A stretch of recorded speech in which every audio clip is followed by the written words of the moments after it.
Bien, nous allons parler de trahison qui passe inaperçue, dans les médias et dans l'actualité en ce moment, mais qui mérite d'être signalée car, ces trahisons, hein, de Macron, de son gouvernement, de l'État français, heu de tous ceux qui en font partie, hein, tous les gouvernants, sont en train de détruire sérieusement, l'avenir de la France, dans le sens où on est en train de perdre toute notre souveraineté, toute notre industrie et surtout toute notre technologie.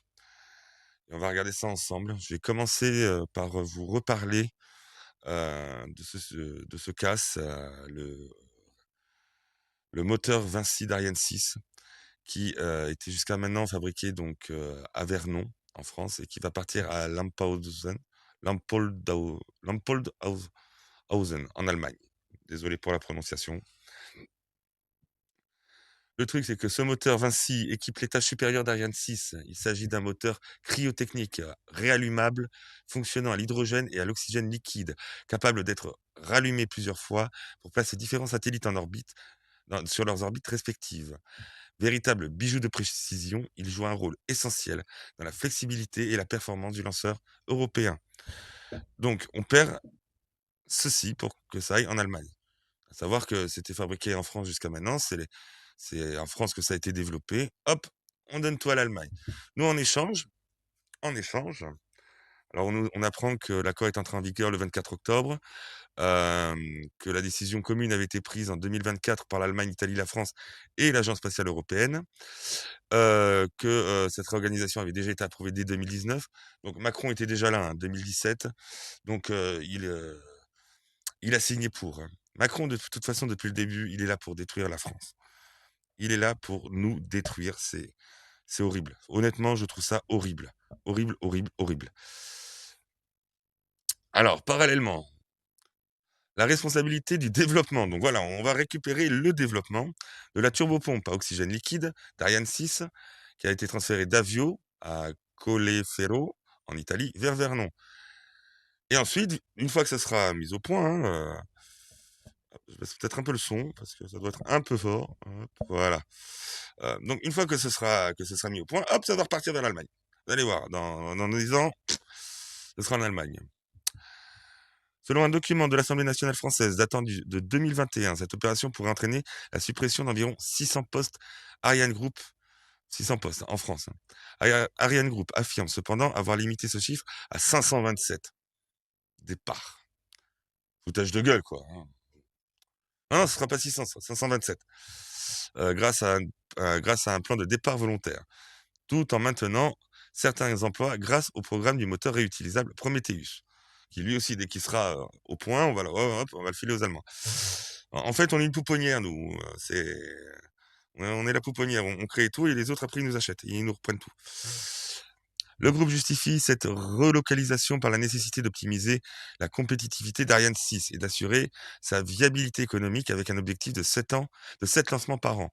Ben oui, en France, c'est tellement cher. Il y a tellement de charges sur les entreprises et tout.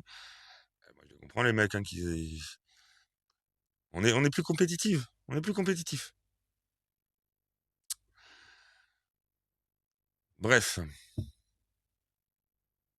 voilà. Donc, le groupe, à terme, chaque moteur Vinci sera assemblé, intégré et testé à Lampoldhausen avant d'être acheminé à Brême pour intégration sur l'étage supérieur, puis expédié par le navire Canopée vers le centre spatial guyanais. Ariane Group prévoit de construire sur le site allemand de nouvelles installations capables de produire jusqu'à 12 moteurs Vinci par an, sans toutefois préciser la date de mise en service.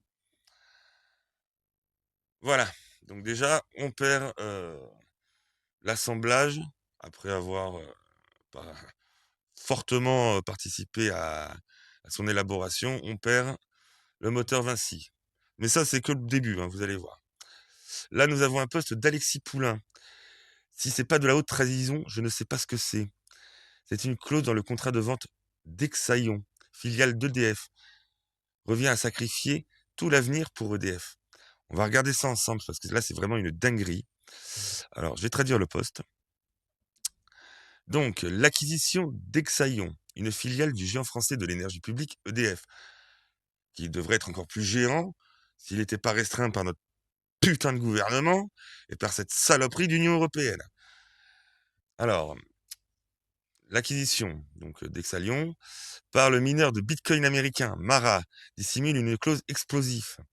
Si cette mesure est adoptée, EDF n'aura plus le droit de se livrer à aucune activité informatique intense pendant 2 ans. Et alors, là, pour l'instant, vous vous dites, oh, EDF, c'est l'électricité, c'est pas... Non, non, non, non, non, non, non. Vous allez voir ce qui se cache derrière. Et vous allez comprendre, là, pour le coup, comment, vraiment, on s'est fait démonter, là. Là, on s'est fait vraiment démonter. C'est une catastrophe. C'est une catastrophe. Donc, si cette mesure est adoptée, EDF n'aura plus le droit de se livrer à aucune activité informatique intensive pendant 2 ans. Derrière ces termes, informatique, cloud ou activités liées au calcul haute performance, se cache une interdiction qui affecte bien plus que l'image de Bitcoin, bien plus pardon, que le minage de Bitcoin, excusez-moi, je vais aller un peu trop vite. Cela pourrait également bloquer tout projet d'intelligence artificielle ou de cloud souverain mené par EDF. D'après nos informations, cette clause d'exclusivité, signée le 11 août 2025, c'est-à-dire il y a 2 mois, 3 mois, euh, donc d'après nos informations, cette clause d'exclusivité signée le 11 août 2025 interdit à EDF d'agir en tant que prestataire de services, agent, consultant ou autre dans le domaine du calcul haute performance. C'est-à-dire que pour faire tourner un ordinateur quantique, on a besoin de beaucoup d'énergie. Qui de mieux que EDF, qui est un fournisseur d'énergie, hein, plus gros fournisseur d'énergie au monde, pour pouvoir faire tourner ça. Eh ben non, là, il ne pourra plus, par exemple. Résultat, le groupe public français serait contraint de geler pendant 24 mois toute activité liée à l'IA, au cloud et au minage. Il est possible qu'EDF n'ait pas le droit de fournir de la puissance de calcul. Il est possible qu'EDF n'ait pas le droit de fournir de la puissance de calcul à Mistral AI. Ça veut dire que Mistral, c'est une très grosse boîte de... Tiens, je vais les suivre. Ah non, c'est vrai que je peux pas, je suis un peu restreint. C'est des pros dans l'intelligence artificielle, style ChatGPT et tout, concurrents très sérieux. EDF ne pourra plus leur fournir la puissance dont ils auront besoin pour leurs calculs. Imaginez jusqu'où ça va. Donc, en plus de flinguer EDF, ça nous flingue, nous, Mistral. Pas mal, hein, d'une pierre deux coups. Là, franchement, c'est fort. Voilà, je le dis, là, franchement, c'est super fort. Bien niqué la gueule, là. Un coup dur, toujours selon nos informations, car EDF travaillait depuis 1 an sur un projet interne appelé FlexMine, conçu pour monétiser l'électricité excédentaire en alimentant des infrastructures informatiques flexibles pour l'IA et le Bitcoin. Et oui, du coup, l'excédent d'énergie, hop, on le refoutait dans ces banques de minage, et ça aurait rapporté beaucoup d'argent. C'est un peu... le minage, c'est ce que fait le Salvador, hein, pour son économie, hein. Voilà. Ben là, on ne pourra pas. On ne pourra plus. C'est fini.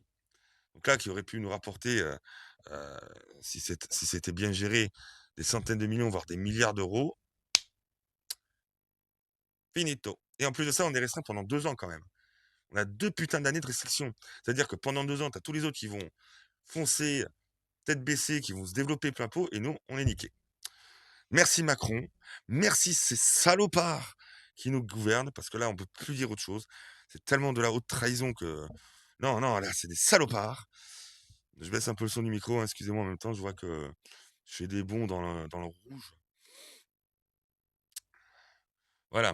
Le projet aurait été abandonné depuis la signature de l'accord avec Mara, qui ne rapporterait que 20 millions de dollars à EDF. Voilà, donc l'accord avec Mara, ça va rapporter 20 millions de dollars. Ça aurait pu nous rapporter des milliards.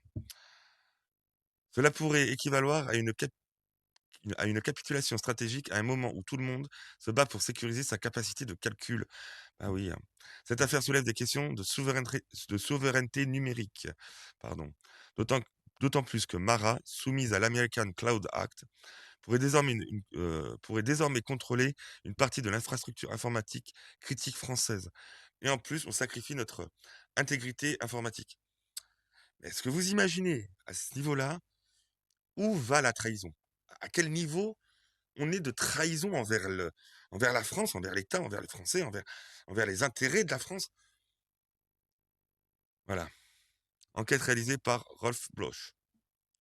Voilà. Et moi-même. Donc, cela nous vient de Gregory Raymond. Grégory Raymond. Voilà. The Big Wall. Et ça, vous en entendez pas parler, hein. Ça passe, ça passe que chi, hein, ça. On apprend aussi que Criteo, alors vous avez dû entendre parler de Criteo, pépite de la French Tech, emploie aujourd'hui 3700 personnes dans le monde.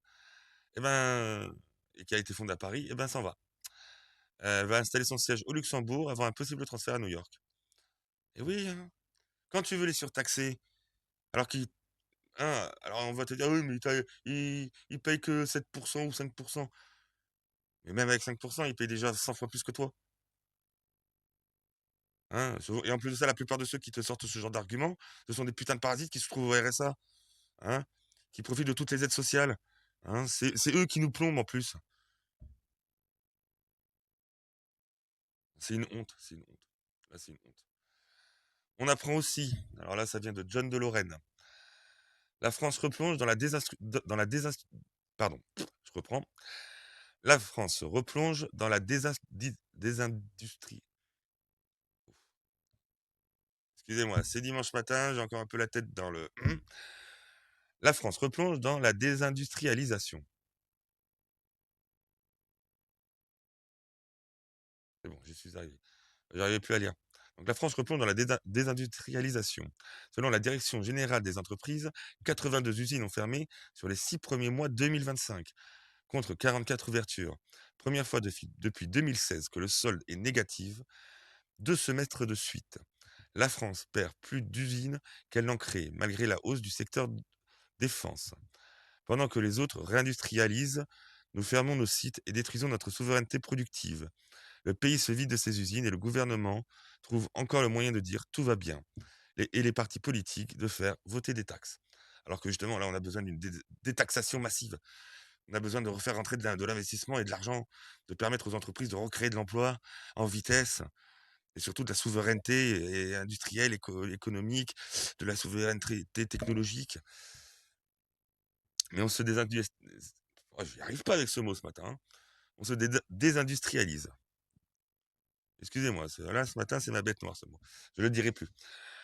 Bon, eh bien écoutez, voilà, hein, c'était quelques petits exemples qui passent franchement inaperçus, hein, on n'en entend vraiment pas parler, mais qui selon moi sont très graves, surtout en ce qui concerne le cas EDF Mara, qui là vraiment non seulement nous prive euh, d'un avenir monétaire avec le FlexMine, avec l'IA, ça va énormément nous retarder, hein, quand on sait que ça va affecter Mistral AI, notre souveraineté justement informatique, puisqu'on sait que grâce à ça, Mara pourra désormais contrôler une partie de l'infrastructure informatique française critique, hein, voilà, donc c'est des sujets, il faut en parler, il faut le diffuser.